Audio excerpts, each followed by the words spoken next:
everyone. I'm Grace Beatty, and welcome to Wicked Women, the podcast.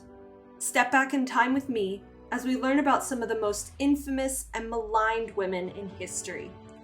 Speaking with leading experts, I will discuss these women's backstories and the circumstances that gave them the title of Wicked. In this season of Wicked Women, I will be focusing on some well-known and some lesser-known women in history who have acquired an unsavory reputation. In the end, this podcast does not look to excuse or dispute the wrongs committed by some of these women, but it is also not looking to completely villainize them. Instead, I hope this can be a conversation starter on the complicated legacies prescribed to women in history.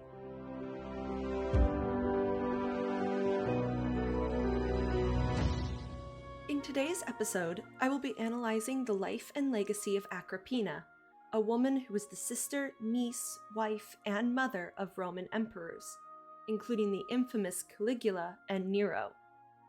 Discussing Agrippina's life and legacy with me today will be historian Dr. Carrie Fleiner, the senior lecturer of classical and medieval history at the University of Winchester, whose area of expertise includes Imperial Rome. Continue listening to learn more about this maligned and misunderstood woman from history. Let him kill me, so long as he reigns. These are reportedly the words spoken by Agrippina when she was told by an astrologer that her son, Nero, would become the Roman emperor, but he would also murder Agrippina. When making a list of the wickedest rulers in history, Nero is usually near the top, a bloody Roman emperor who burned Christians during parties. His mother, Agrippina, has often been blamed for the monstrous reign of her son. Her name has become synonymous with incest, murder, greed, and manipulation. In reality, very little is known about the woman behind the myth. As historian Emma Southon writes in her biography on Agrippina, as a woman, Agrippina exists only when her actions impact on the lives or actions of men in the political or military sphere, because in the ancient world, as a woman, she exists only through her relationship with men. Agrippina was born into a world of wealth, privilege, and confines. There was no guarantee that she would be remembered by history. She just as easily could have become one of the many faceless and nameless women from Antiquity. However, Agrippina fought for her memory to live on. She was a woman who was trained in the confines and expectations of Roman womanhood, and blatantly decided to disregard them. This fast secured her a place in the history books, but often not a favorable one. To later historians, her assertiveness, ambition, ruthlessness, and political intelligence made her unnatural, more man than woman. Agrippina the Younger was born Julia Agrippina in CE 15 in a Roman outpost town in what is today Cologne, Germany.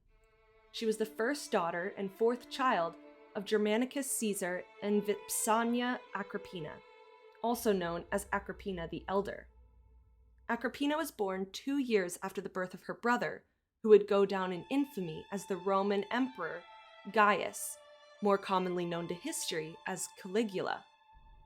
Agrippina and her siblings were sent to live with their maternal grandmother Antonia, and her great-grandmother, the previous Empress Livia, in Rome around CE 18. A year later, her father died in the German provinces, and her mother returned to Rome. Vipsania quickly blamed Emperor Tiberius for her husband's death, and worked to increase the influence of herself and her family. In CE 29, Vipsania was exiled from Rome, but her daughter was commanded to remain in the care of her grandmother. Vipsania would die of starvation in CE 33, leaving Agrippina an orphan. Agrippina would have received the typical education for an upper-class Roman girl. This would have included lessons in Latin and Greek, reading and writing, household management, art, literature, and basic finance. By 13, Emperor Tiberius arranged a marriage between Agrippina and Gnaeus Domitius Ahenbarbus, a man from an influential Roman family. There is very little record of Agrippina's first marriage, but according to Roman historian Suetonius, Gnaeus was a man who was in every aspect of his life detestable. As the Emperor Tiberius's health began to fail, he chose to adopt Agrippina's brother Caligula as his heir, a common practice in Roman royal dynasties. The year CE 37 was a year of massive change for Agrippina. Emperor Tiberius died after a long illness, her brother Caligula ascended the throne as emperor, and Agrippina gave birth to her only child, Lucius Domitius Ahenbarbu, nicknamed Nero. Agrippina herself described his birth in her now lost memoirs. While the memoir itself doesn't survive, later historians reference it at times, especially in the description of Nero's birth. Here's Dr. Carrie Fleiner on Agrippina's memoir and some of the sources that we use today to understand Agrippina's life. They're definitely from the contemporary period, so it's going to be Suetonius and Tacitus in particular, because they're the closest in time, and then Cassius is about 150 years later. They are all three not using each other as sources, but they are all three dipping from the same well of sources, if that makes any sense. Again, Suetonius is a biographer, and he's very sensational. His first two of the 12 Caesars are less sensational because he had access to all the senatorial records, to all the official records and all that. And then he had a falling out with the emperors, and he found that what sold was sensational stuff. So he's the Kitty Kelly, which I know is a really old reference, of his day. So it's that kind of biography that it's a page turner. People want to know what kind of mad stuff's going on. And as a biographer, he's teaching moral lessons. So it's not how we would read history or biography for, what happened, and can we piece together trends in the history. And Tacitus is an old rhetorician, so of course he's interested from the point of view of senatorial aristocracy. Tacitus is unusual as a Roman writer because he sees a great value in resources from women, and that's unusual. So Tacitus does use women's letters. For example, Agrippina herself wrote a memoir. That tends to surprise people when they find out that she wrote. And he's got some direct quotations in his Annales from that. So he felt that sort of domestic soft side could be very useful for informing his histories and his accounts. But because they are sensational, because they are critical of the emperors about whom they're writing, they bring out the worst in the women. Not so much because it's about the women, but it's because the menfolk can't keep the women under control, or the men aren't aggressive enough to have the women be the calm domestic half of their rule. Will you stop that? He wants attention, so he's knocking everything over. That they would want them to be ideally. Because these sources, Dio's in Greek, but Suetonius and Tacitus are Latin. And it's going to be Suetonius in particular who survives. So Tacitus is going to be lost for about 1,000 years. But Suetonius is copied by the Carolingians. So it's luck of the draw that he survives, because it's your man Einhard who uses Suetonius as a model to write his biography of Charlemagne. All of a sudden there's so many copies of Suetonius. And again, it's that sensation of the biography in Latin that gets copied and copied and copied, and this is how these stories get passed down. And as far as popular culture goes, your man Nero is going to be continuously a historical villain throughout time. He goes very, very quickly from being a historical person to a folkloric character. You've not only got the big three there having a go at him, but he is like a poster child for the Christians when it comes to one of the biggest villains in Christian history. So that's another reason why the Nero story just builds, and we've got this crazy image of Nero. So for Nero and his mother, you've got about 2,000 years worth of cultural baggage. So it is very hard to move around all of that, and not only to look at our written sources. There's about 30 different written sources for Nero, and that's where you can also find Agrippina. And that also surprises people when I say that. But you've also got, for example, all the imagery, all the coinage. You have to look at those images that are being promoted, contemporary images. And again, as you ask, is this modern stuff or contemporary stuff? There's a very famous statue. People can run right now and go do a Google image search of Nero and Agrippina when he is first being, I don't want to say crowned, but he's first being announced as emperor. And it's very famous because he's a young boy, and it looks like she's sticking a crown on his head. She's actually not. She's in the guise of the goddess Ceres, probably, and she's got a cornucopia. He's supposed to be part of what's coming out of the cornucopia. That's why she's got the leaf on his head. My point is, that's showing her giving her bounty to the Roman people. So she's not crowning him. She's not making him emperor. She's presenting this descendant of Augustus to the Roman people. That statue wasn't discovered until the mid-1970s, and it's part of an enormous temple from Aphrodisias, which is out in the Greek world, and it's a Sebastian. So Sebastos is Greek for Augustus, so it's the same word. So you've got this temple. It's out in the Greek world. You not only have this statue of Agrippina and Nero, but there's a very famous statue of Agrippina and Claudius. There are statues there of Nero and Britannicus as children clasping hands because they're joint heirs. And again, none of that was discovered till the 1970s. So you have all these people writing about Agrippina prior to that time, only using the literary sources. And you can see what a difference it makes when suddenly you say, wow, this is not only a contemporary source showing a positive view of Agrippina, it's from an outsider point of view. Why would somebody from outside of Rome, looking into Rome, be presenting her in such a positive light? So multidisciplinary studies and looking at multiple types of sources is so important for reconstructing and I think sort of unpacking some of the more lurid tales. There is, well, she's died now, but there was a historian on Nero who also studied Agrippina to some extent. She has identified a number of passages in Suetonius that she makes an argument may have also come from the memoir. This type of work that Agrippina wrote, and it's referred to by Tacitus as well, would have been called a commentarius. And that is something that a military general would have written when he retired. So Julius Caesar's The Gallic Wars is a commentary. His commentaries on the wars, commentaries on the Civil War. And it's interesting that her memoir is given that title because it is associated with retired generals. And according to Tacitus, she told him that she was writing this memoir and she was going to expose to the whole world what an absolute stinker he was, and that she was taking names and she was going to publish this just to try to manipulate him. More likely it was domestic stuff.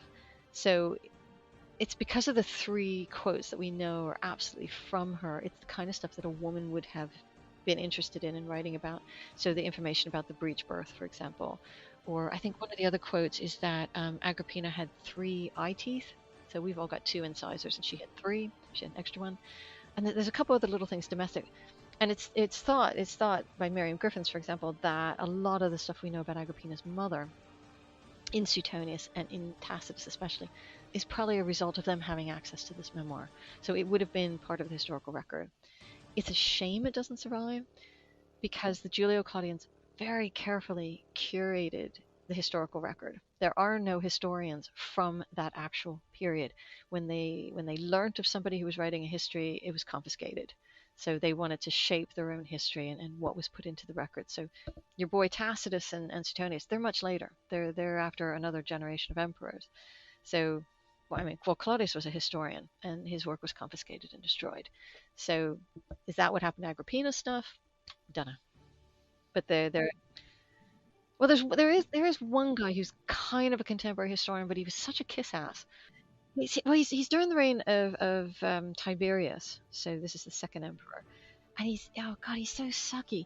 He really kisses up to Tiberius, and it's not quite a history, but he was considered such an inferior writer that he wasn't translated into English until earlier this century. So when I wanted to use him at school, when I was an undergraduate, I had to read the Latin because he's in the Loeb series now. It's a guy called Valerius Maximus, but you get a Teubner text, which was a Latin edition. But yeah, people thought, why bother? But he has a lot of interesting anecdotes, so he's quite interesting. He didn't like Julia, so he went after her. Well, it's not only, you've got her memoir, but there's also embedded evidence in Suetonius and Tacitus that these women in the Julio-Claudian family were prolific letter writers as well. And all of those letters would have gone into the state archives. Because this is what Tacitus tells us. Oh, Julia wrote this letter to Augustus. And Suetonius says, oh, Livia wrote this letter to Augustus or whatever. The reason that Agrippina was busted by Caligula at that treason trial was because he had letters. He said, I have letters in her handwriting to prove that it was her. And of course, then you find out later that, not in that particular anecdote, but as you keep reading, you find out that Augustus had very distinctive handwriting, and he taught all of his grandchildren to have this particular handwriting. So it sounds like there was a distinctive Julio-Claudian hand. So Caligula could have just written his own letter saying, yes, my sister hates me. But it's very interesting that that's the evidence against her, was letters in her own hand. Suetonius claims that upon receiving congratulations for the birth of his son, Gnaeus replied, I don't think anything produced by me and Agrippina could possibly be good for the state or the people. Caligula had a close relationship with his 3 surviving sisters, Agrippina, Drusilla, and Livia.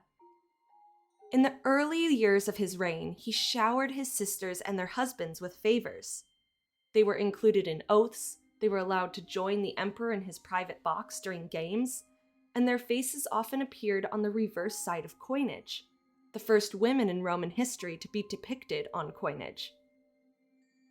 Later historians such as Suetonius, Tacitus, and Cassius Dio claimed that Caligula had incestuous relationships with all of his sisters.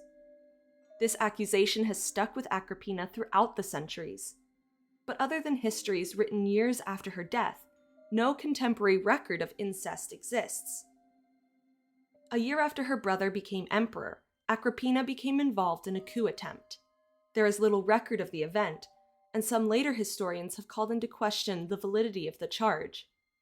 What is known is that in CE 39, Agrippina, alongside her sister Livia, was charged with adultery and conspiracy. Agrippina was exiled, just as her mother had been, but her ultimate fate did not mirror her mother's. Here's Carrie. She went to live at Caligula's court. She wasn't really interested in living with her first husband, and Caligula, as everybody knows, was very fond of his sisters. But at one point, she was implicated in a treason trial against Caligula, and he had her banished. So this is how Nero becomes more or less orphaned when he's about 3 years old. And Caligula liked to humiliate people when he punished them if he didn't actually execute them.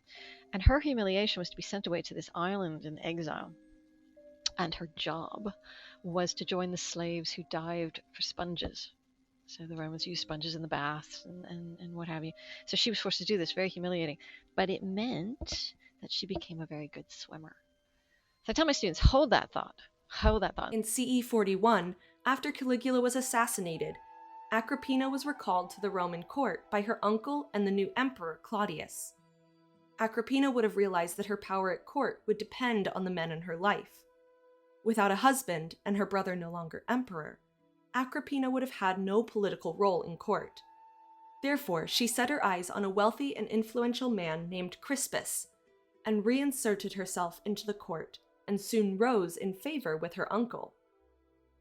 It appears that Agrippina's life remained largely uneventful in the first 5 years of her marriage. Crispus died in CE 47, while Agrippina inherited his fortune. Later historians from Antiquity would claim Agrippina poisoned her husband for his wealth, but the rumor was never proven. A year later, her uncle Claudius had his wife, Messalina, executed for a failed coup attempt alongside her lover.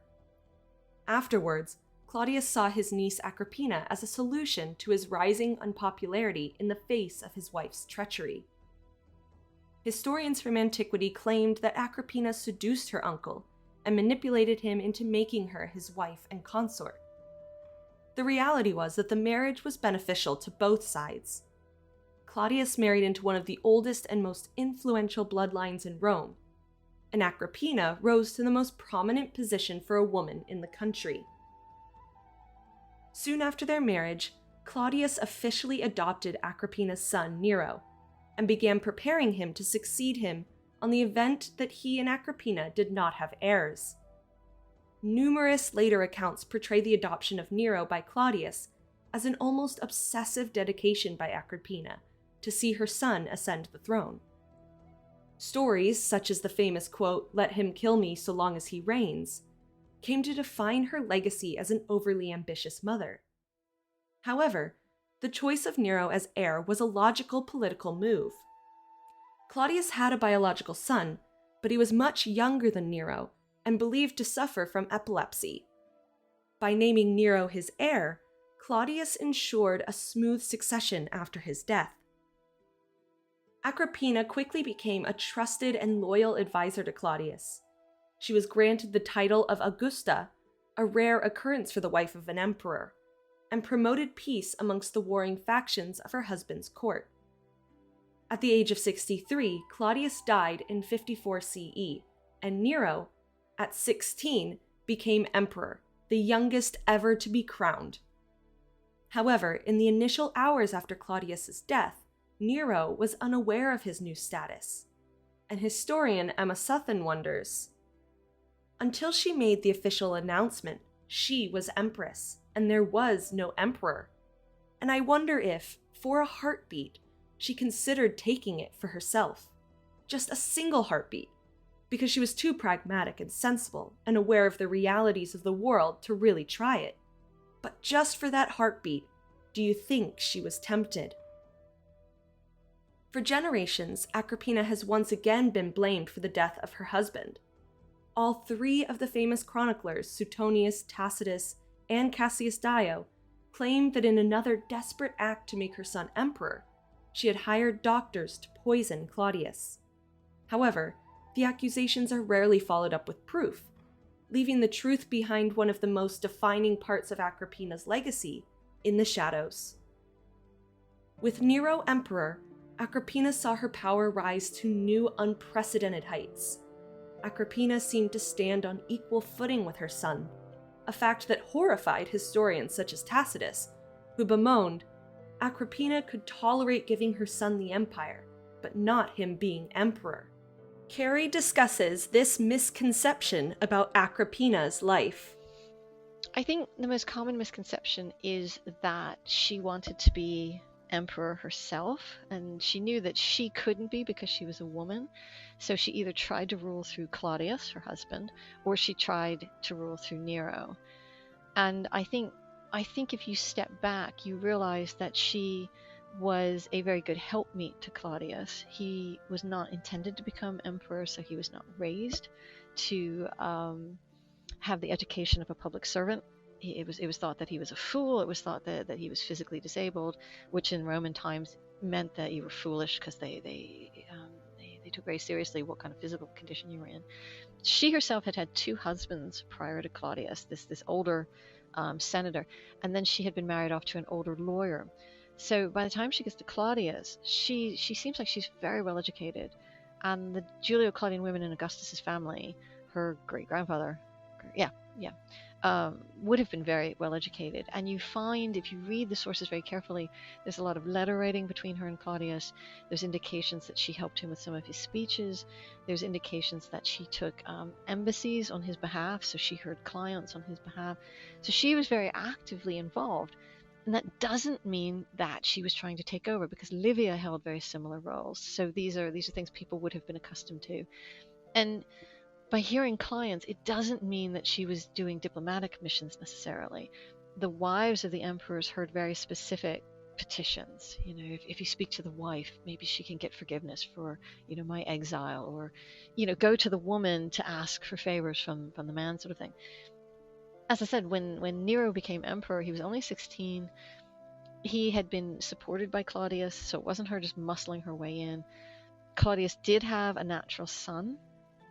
He was a little bit younger than Nero. He was very sickly, and by having Nero as Claudius's heir, that's sort of shoring up stability for his own reign. Nero's a direct descendant of Augustus, and Claudius isn't, so that's more stability there. This is all very well endorsed. This wasn't Claudius being a bumbling idiot, as he's portrayed in the media. Nero just didn't have that much experience. He'd been doing some public events. But it was more like the equivalent of opening a supermarket, or just being with Claudius on the grounds. The royal family does this now, so they're already bringing like Prince George to events, and he's wearing his little suit.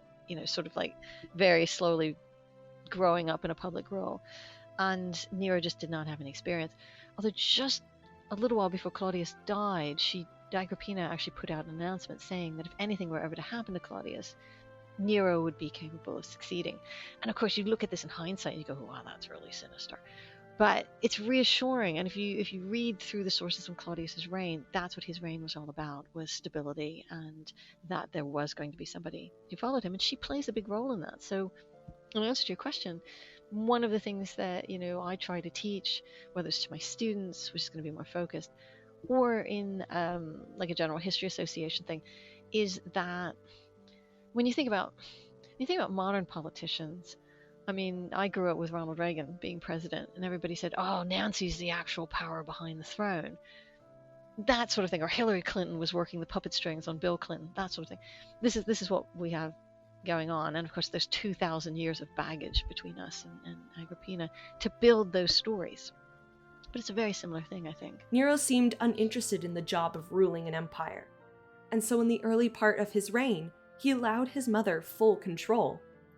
She sat in on meetings and listened to Senate sessions from behind a curtain. To all intents and purposes, Agrippina was the true power behind the throne. This went against all contemporary notions of femininity.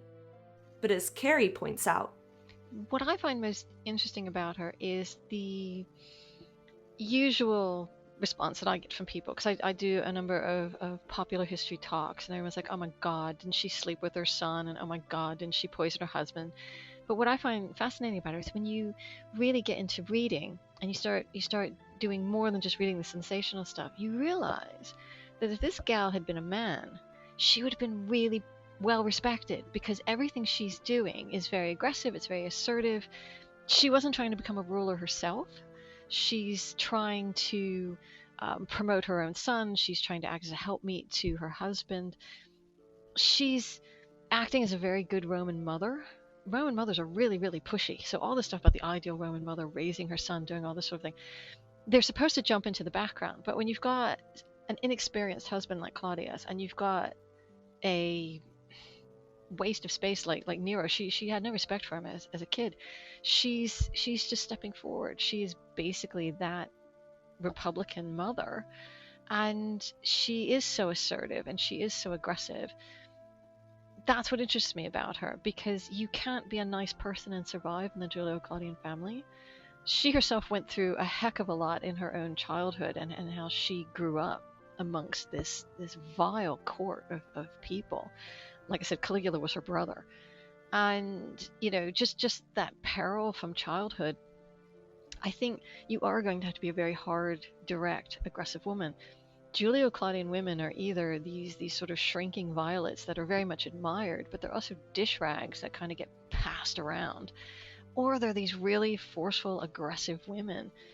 And it's not necessarily aggressive in the pejorative sense. So I guess it's a long-winded way of saying that we can't completely reconstruct her story, but it's rather fascinating to see the traits that she has and to consider them against some of the men who are admired from the time of the late Republic or the early Julio-Claudian period. And you think, if she was in a toga rather than a matron's dress, she would have been highly respected. She would have been right up there with some of these guys who were very assertive and very self-assured, I think. Nero soon began chafing under his mother's strong will and control. Here's Carrie. Nero's clueless. He's only 16 years old. He has no interest in being emperor. He just wants to play music, and he wants to be a sports guy. So for about 5 years, she runs the empire along with his tutor. So it's a regency, unofficial regency. When he finally asserts himself, it's because of girls. Okay, so he gets a couple of girlfriends, and they're telling him, especially the ones like, no, there's no hanky-panky unless you get rid of your mom. So, nothing's going to happen. So he goes nuts, and he tries to think eventually of how's he going to kill her, because she's really getting up his face. She's telling him, you don't show me the respect I deserve. You're not showing me the honor. I made you emperor. And it has to do with her bloodline, not the fact that she's murdered people. So he finally thinks, I've got to get rid of this woman once and for all. This is when Tacitus makes one of the most egregious accusations against Agrippina. He claims that in her desperation to hold on to power, she presented herself on several occasions to her half-tipsy son, coquettishly dressed and prepared for incest. However, Carrie doubts the veracity of these claims and argues that incest and sexual exploits have always been used as a way to tarnish powerful women. Incest is a very common way of slandering somebody in antiquity. So if you've been, I've seen some of the other podcasts that you've been doing. So all the stuff that you've probably been doing on medieval women and ancient women, Byzantine women, at some point or another, they've probably been accused of sleeping with a family member, whether it's brother and sister, mother and son, that sort of thing. It's just a standard. It's a standard thing. And in the Roman period, the pagan period that I'm functioning in, it's not the immorality that you would get in the Christian era. That, oh my God, it's incest, it's biblical. In my period, it's very insulting because it smacks of being Eastern, because you've got Cleopatra married to her brother, or the Ptolemies who married brothers and sisters, and that. So it's very un-Roman to accuse someone. It's depraved. It's also depraved, but there's also that political element to it as well. So it's a very, very common trope. It's no different than, when you've got war atrocities where everybody says, oh, everybody knows that the Germans ate babies during World War II, and my German family say, oh, no, it was the Allies doing that. The Allies used to bayonet babies and that sort of thing. So both sides will have the same kind of trash talk, and it just persists. One of the things that she was accused of was using sex for political gain.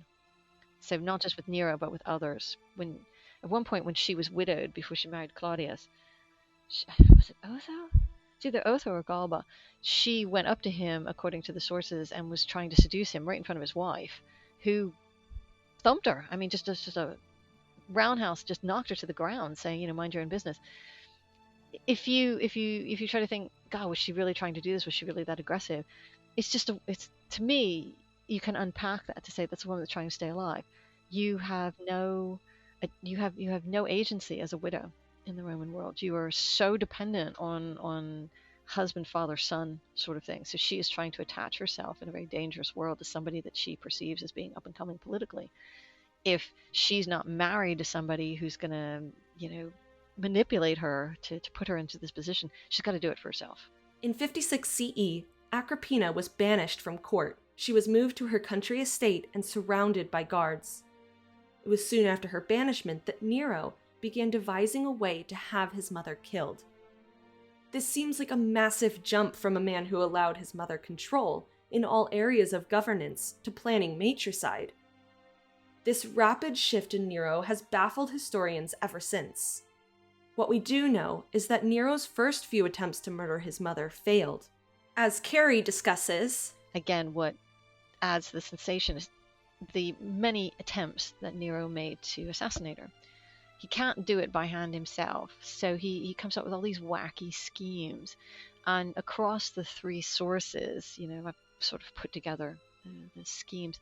Nero was very fond of the theater, and he's inspired with how he can kill his mother by seeing one of these stage shows where they flood an arena. So the Colosseum doesn't exist yet, obviously, but it's one of the arenas in Rome. It's flooded out, and there's a sea battle. And part of the sea battle are these ships that have fronts that open up. So if you think like the D-Day invasions, how the front of the ships opened up so the troops could leave. It's a very similar thing. In this case, it was animals that came running out, and it was soldiers that came running out. And of course, this flooded arena is very shallow. So, when they come out of the boats don't sink. But Nero's thinking, well, what if I gave my mother a boat like that? That collapsed when it was actually at sea, when she's sailing back to her home across the bay from my party gaff. And just in case the sinking boat doesn't kill her, he thinks, what else could I possibly give her as a present? So he gives her this bed that is constructed to collapse when the user gets into it. So you have to imagine you had a canopy bed. So we've all seen like little princess canopy beds. This one has a lead roof. So all the draperies and all that are held up by a lead platform. So he invites her to dinner, after another one of these sessions where she says, you're not paying any attention to me. You're not showing what I deserve. He's like, Mom, it's all right. Come over for a dinner party. And he gives her presents and clothing and all these wonderful things. Considering the relationship they have with each other, I don't know about you, but if I had that kind of relationship and suddenly my antagonist was being really nice to me, I'd be like instantly suspicious. But according to the story, she was just sort of, oh, well, it's about time. So she comes over, she party hardies, and she's about to leave. And he's like, no, Mom, I've taken care of that as well because I've got this fantastic ship for you. She gets into the ship. This is where there are multiple stories. So like I said, I put them all together. She gets into the collapsible bed. It falls apart in such a way that she's able to crawl out of the wreckage. And she's thinking, gosh, I hope he kept the receipt. Who expected that to happen? She's out at sea in the front of the boat. Of course, the whole boat collapses around her and her staff and her servants. So Nero is not on top of all of this, but from a distance, you can hear the cries for help and all of that. So he sends out a couple of his soldiers to make sure that she's dead. So these soldiers in their little canoe or whatever, the little rescue boats, calling her. And one of her handmaidens is like, oh, it's me, I'm Agrippina. So the soldiers row up to her and they beat her to death with their oars because they think, yes, it's the emperor's mother. But as you'll recall, Agrippina was a very good swimmer. So she's able to swim to shore. It's about this time she starts to suspect that maybe Nero's intentions aren't as honorable as she had imagined. So she goes back home and she pens Nero a little note, which he receives. So he's feeling very smug. He's back in the palace. He's feeling really good. He thinks, job done. Hooray. And he gets this letter saying, hi, it's your mom in case you were worried. So this is when he sends proper assassins to have her taken care of. She gets sort of the last word in because these soldiers show up, in her household. They knock her to the ground. They're very brutal to her. They strike her on the head with the butt of a sword and knock her to the ground. And, she's either on the ground or she's standing again, depending on the sources. And she knows why they're there. And she points to her womb and she says, strike here. This is the source of all of Rome's troubles. It's fantastic. You can understand now why one of the earliest motion pictures from Italy, from about 1911, is about Agrippina.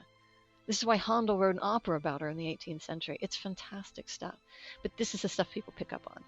They don't want to hear the boring, well, actually, when you step back from it, no, nobody wants to step back from it. They want to hear about sinking ships and diving for sponges and did Nero really seduce her? And, after she died and Nero went to look at the corpse, did he really feel up her breasts and say, wow, what a beautiful woman she was?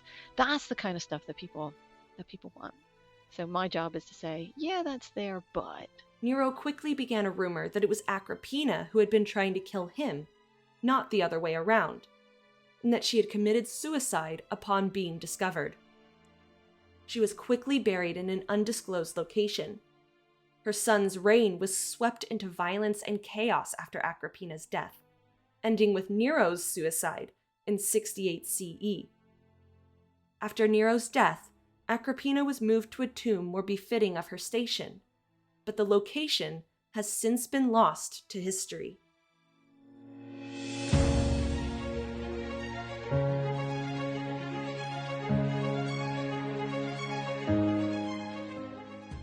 Agrippina is perhaps one of the most infamous women from Roman history, but most of the information we have about her come from blatantly biased and negative sources.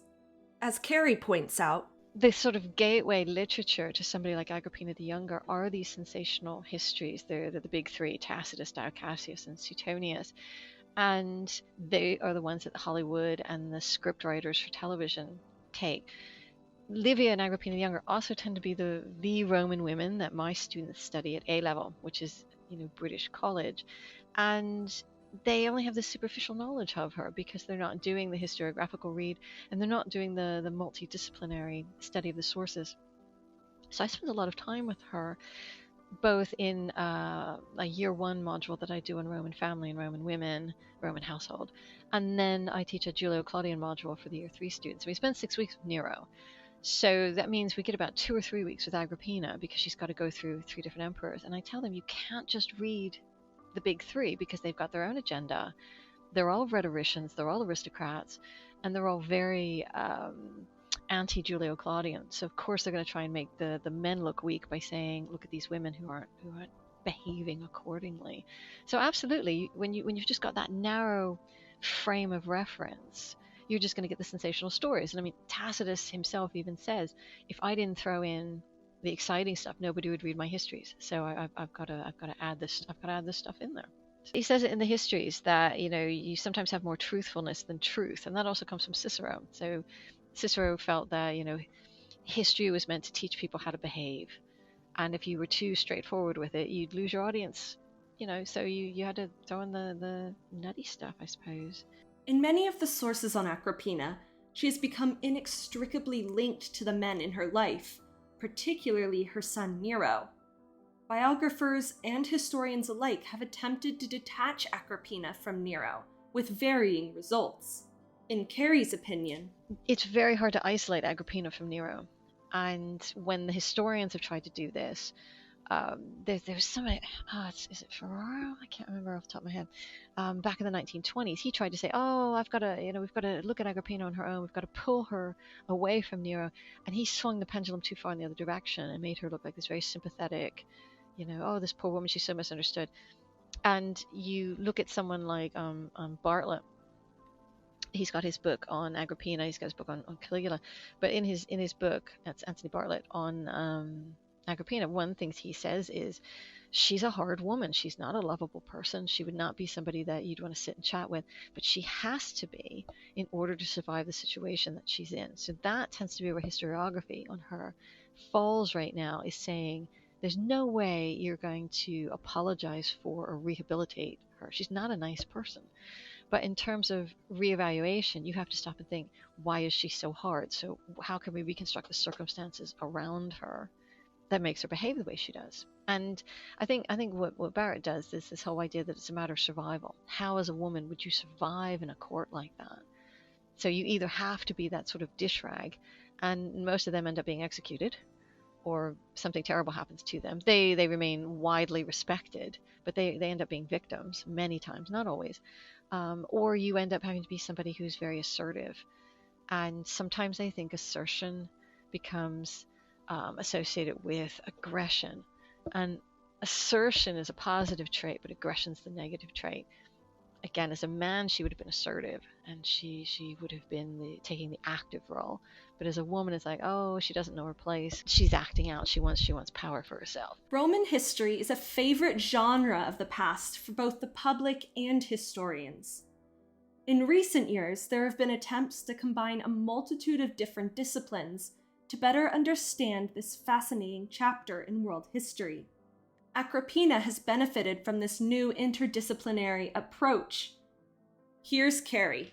A lot of study of Agrippina, for example, that's part of the new look at her, the reevaluation of her, comes from linguists. What language did Tacitus use to describe her? Because there's changes in the vocabulary.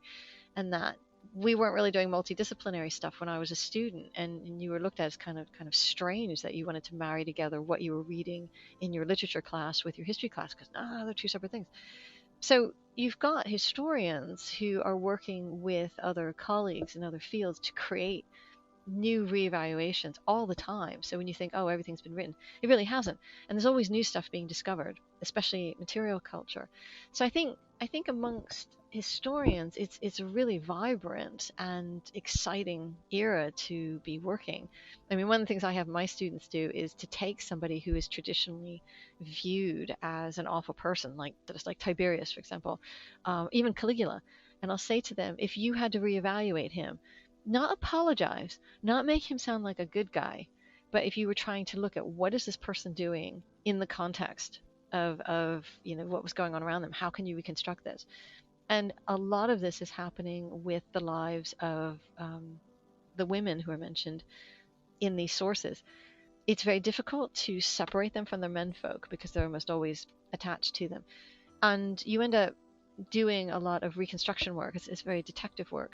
Can be not pulled out of context, but maybe you can sort of reconstruct and fill in some of those gaps around them. While Agrippina has been receiving a more balanced evaluation in the academic community, within popular culture, her legacy has remained relatively unchanged. This is a fact that any historian faces when their subject area is reimagined for public consumption, whether as films, television series, or novels. Carey argues, what Hollywood has done, what pop culture has done, is they've pulled out those bits and pieces. They think, wow, this is really sensational. How can we join them up?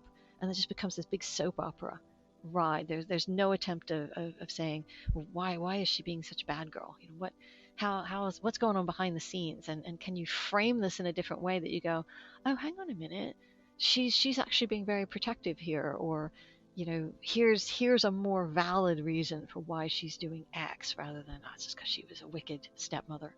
When you try to revise the image on a film or television show, people get annoyed because if they're watching something about Nero, they want to see him throwing lions to, Christians to the lions or lions to the Christians.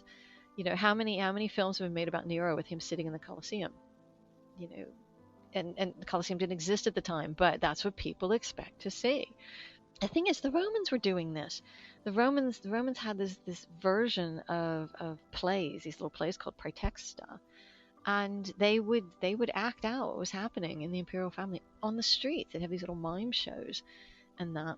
If you've ever seen HBO's Rome, they do a very good job with that. So when you've got all the shenanigans going on with Atia and Julius Caesar and all that, I think one of the cutaway scenes are people in the street, heavily made up, overacting and pretending to be Caesar and Atia having one of their public quarrels, because everything these people do is public. So that's very, very good, because that was a little praetexta that you're seeing there. And I think even there's a play that appeared during Nero's lifetime after his first wife was executed, and it's all about his first wife bemoaning her fate, and she's very much a victim. And Agrippina appears as a ghost, and something like The Crown has been really helpful to me, because if you watch the most recent series where Diana is painted as this victim, the royal family was so evil to her, and I remember Princess Diana. I remember all this stuff when it happened the first time. And you find yourself saying, that's not how it happened. And they didn't have Margaret Thatcher out there trying to go hunting in her high heels. That's not what really happened. But it's become part of the lure, so it becomes part of the crown. The same thing was happening even back in Nero's time. So after he has Agrippina executed, for example, there were stand-up comedians making jokes about it in front of him. So we know this was happening, and he would just laugh and applaud. He liked to play on stage, and one of his favorite roles was Orestes, who in the mythology killed his mother. And he would also play Oedipus, who slept with his mother.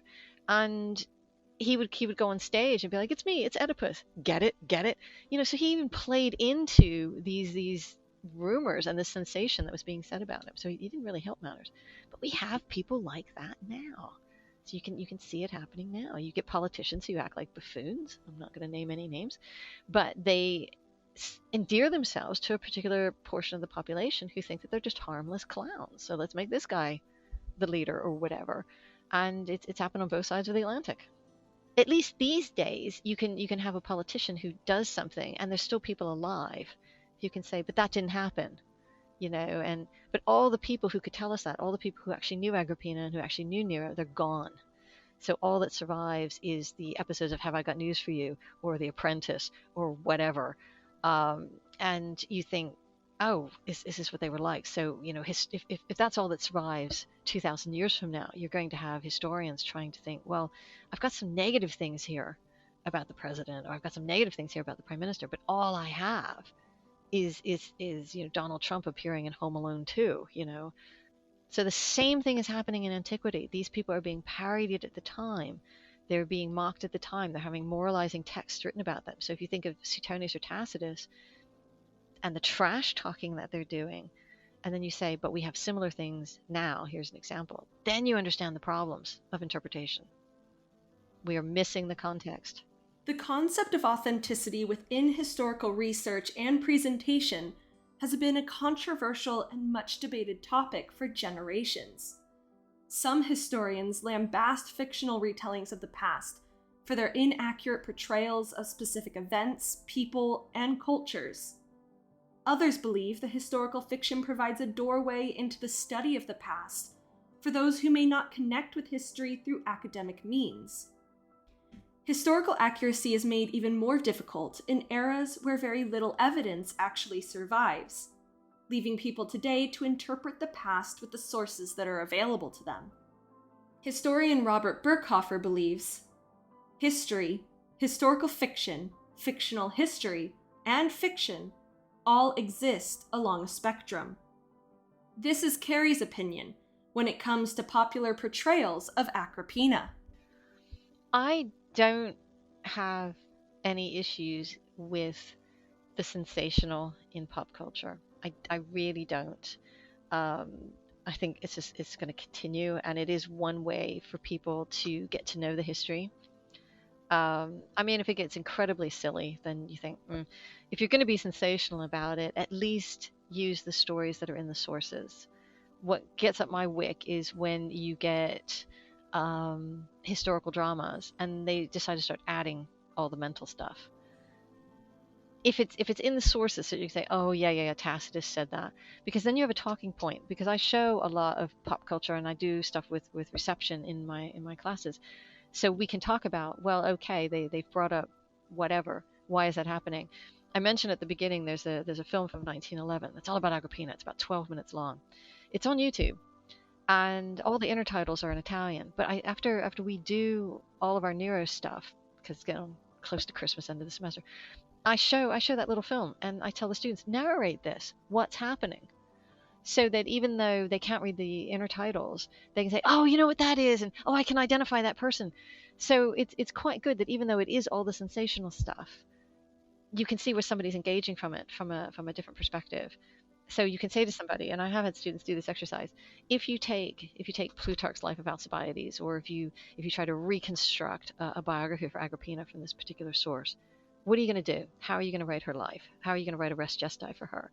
So you still have that sensational stuff, but it's also asking the questions of, where are there gaps? Can we fill the gaps in? And if we are going to fill those gaps in, how do we do it? So you don't want to be making stuff up completely. So I think this is where the historical aspect of it comes in, that I'm very interested in what I would call reconstructive history, where you can't fill in the specific gaps, but you can maybe reconstruct what might the life been like by taking other sources from the same time period and say, I don't know what kind of curtains this woman had in her house, but a particular style that we know existed. So this might have been something that she would have seen. So I'm very interested in that. It's almost like taking all the little jigsaw puzzles and sort of filling the pieces in as you can. So that would be me. I think continuing the reevaluation and the reconstruction of history as best we can, and allowing people to have fun with the drama, because the Romans would have. The Romans were pretty sensational.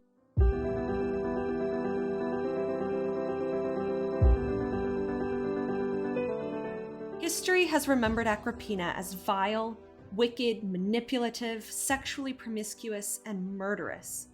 All of the worst accusations have been hurled at her at some point in the past. Agrippina was a woman raised to be a dutiful wife and mother, hidden from public life. While we can never know Agrippina's personal thoughts, through her actions it becomes clear that she wanted to be anything but docile. She wanted her name remembered in history, and she has been damned for it through the centuries. She used her wit, sexuality, and connections to rise to unprecedented heights for Roman women. However, the power Agrippina held made her unnatural in the eyes of the world, a woman who did not know her place. Agrippina has often been caricatured into a terrifying beast that belongs in a horror story more than the pages of history. As historian and activist Gloria Anzaldúa once wrote, "A woman with power is feared. In the eyes of the world, this makes us dangerous beasts."